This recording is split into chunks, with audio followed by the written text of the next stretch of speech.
آپ نے کبھی یہ سنا ہوگا کہ اس کا دل ٹوٹ گیا اور وہ زیادہ عرصے تک زندہ نہیں رہ سکا؟ ہم اکثر اس کو ایک محاورہ سمجھتے ہیں، لیکن حیرت کی بات یہ ہے کہ سائنس کہتی ہے کہ بعض حالات میں شدید جو جذبات ہیں وہ واقعی دل کو اتنا متاثر کر دیتے ہیں کہ جان کا خطرہ پیدا ہو جاتا ہے۔ لیکن اس کا یہ مطلب یہ ہرگز نہیں کہ ہر انسان غم کی وجہ سے مر سکتا ہے۔ جب ہم کسی کو کھو دیتے ہیں، اصل میں جو بہت بڑے بڑے جو واقعات ہوتے ہیں، جو بہت بڑی تبدیلیاں ہماری زندگی کے اندر ہوتی ہیں، ان کی وجہ سے دل ٹوٹتے ہیں، ان کی وجہ سے دل ٹوٹتا ہے۔ اور اس میں جو ایک بہت بڑی وجہ ہے وہ کسی بہت ہی عزیز کا ہماری زندگی سے نکل جانا، اس کا فوت ہو جانا۔ جب ہم کسی کو کھو دیتے ہیں، جب کوئی شخص مر جاتا ہے، تو ہمارے جسم اور ہمارے دماغ میں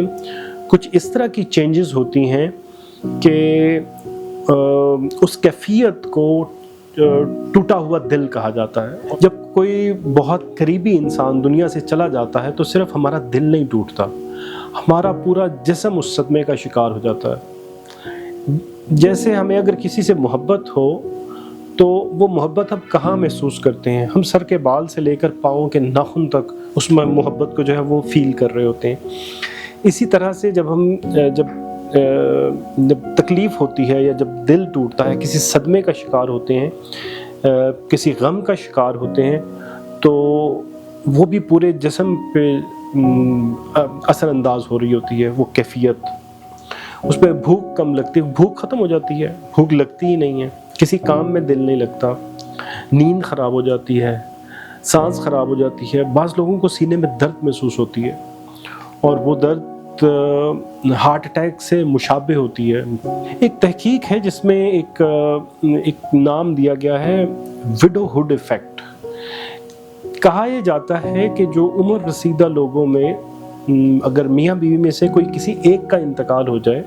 تو اگلے 3-4 مہینوں کے اندر جو دوسرا پارٹنر ہے اس کا بھی انتقال ہو جاتا ہے، وہ بھی زیادہ عرصے تک زندہ نہیں رہ پاتا۔ کئی جوڑے ایسے دیکھے گئے ہیں جن میں ایک کے جانے کے بعد چند ہفتوں کے بعد، چند مہینوں کے بعد دوسرا بھی دنیا سے رخصت ہو گیا۔ لیکن ایسا ہوتا کیوں ہے؟ اس کی وجہ کیا ہے کہ ایک شخص فوت ہوا ہے تو دوسرا بھی اس کے ساتھ کچھ عرصے کے اندر چلا گیا ہے۔ جب انسان شدید غم میں ہوتا ہے تو اس کے جسم میں جو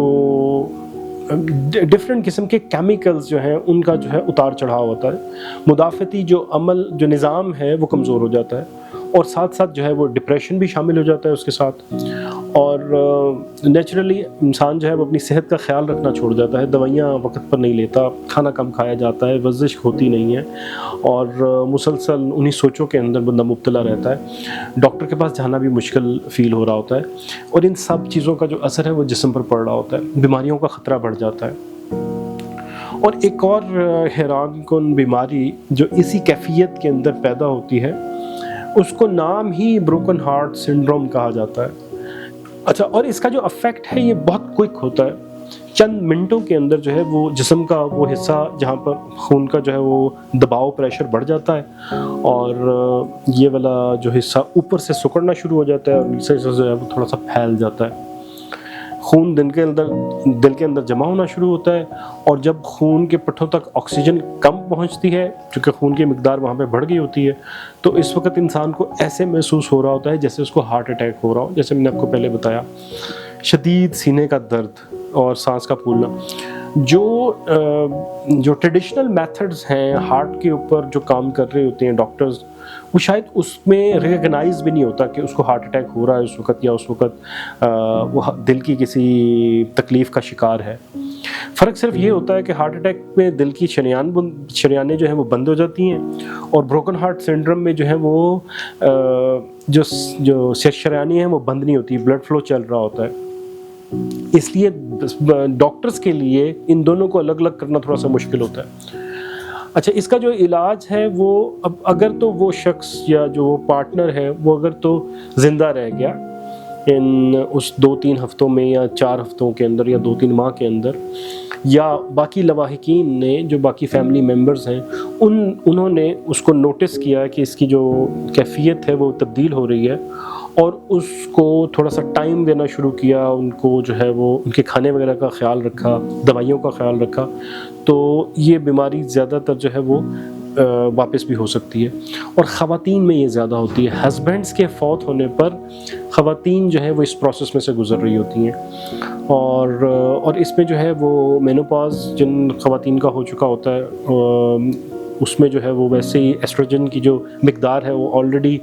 زیادہ ہوئی ہوتی ہے، لیکن اس کا مطلب یہ نہیں ہے کہ جو ہے وہ عورتیں اس سے محفوظ نہیں ہیں اور مرد اس سے محفوظ ہیں، دونوں کے ساتھ ایسا ہے۔ کئی دفعہ ایسا دیکھا گیا ہے کہ لوگوں کی جو ہے وہ وائفس فوت ہوئی ہیں تو ہسبینڈس جو ہیں اس کے بعد فوت ہو جاتے ہیں۔ اچھا، والدین بچوں کے معاملے میں ایسا نہیں ہوتا، اگر کہ کوئی بچہ کسی کا فوت ہو گیا ہے تو والدین کے ساتھ ایسا نہیں ہوتا، اور اگر والدین فوت ہو گئے تو بچوں کے ساتھ ایسا نہیں ہوتا۔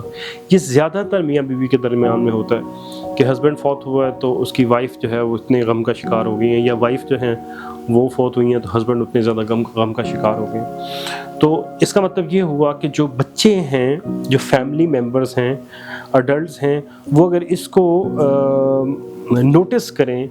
کہ یہ تبدیلی ان کے والد میں یا ان کی والدہ میں آ رہی ہے یا کسی گھر کے کسی بزرگ کے اندر ہی آ رہی ہے، تو اس پر فوراً فوکس کیا جائے۔ غم ایک بیماری نہیں ہے، یہ قدرتی عمل ہے،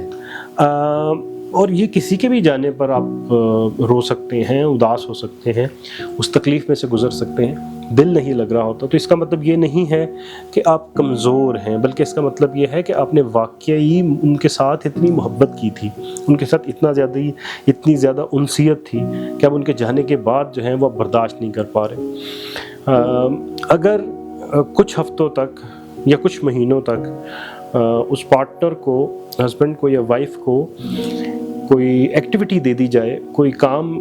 کسی کام میں لگا دیا جائے، کوئی گھر سے باہر لے کر چلے جائیں، تو بہت پاسبلٹی ہوتی ہے کہ وہ ریکور کر سکیں۔ ماہر نفسیات سے رابطہ کیا جا سکتا ہے، جو ان کے ساتھ بیٹھ کے بات کرے، ان سے جو ہے وہ ڈسکس کرے، اس غم کو ڈسکس کرے۔ بعض لوگوں میں یہ والی کیفیت اس لیے بھی ہوتی ہے کہ ان کے ساتھ ان کے پارٹنر کے متعلق کوئی بات کرنے والا نہیں ہوتا، اور خاص طور پر میاں بیوی میں جو ان کے جو ریلیشن شپ میں جو جس طرح سے انہوں نے ریلیشن بلڈ کیا ہوا ہوتا ہے، وہ کسی کو سمجھ میں نہیں آتا کہ ان کے سیکرٹس کیا تھے، ان کے آپس میں بات چیت نارمل ہو رہی ہوتی ہیں، فیملیز کے بارے میں ہوتی ہیں، ایک دوسرے کے بارے میں ہوتی ہیں، لیکن جانے کے بعد وہ والی باتیں کرنے والا کوئی شخص نہیں ہوتا۔ تو اس کے لیے جو بہترین پاسبلٹی جو ہو سکتی ہے وہ یہ ہے کہ ہاں،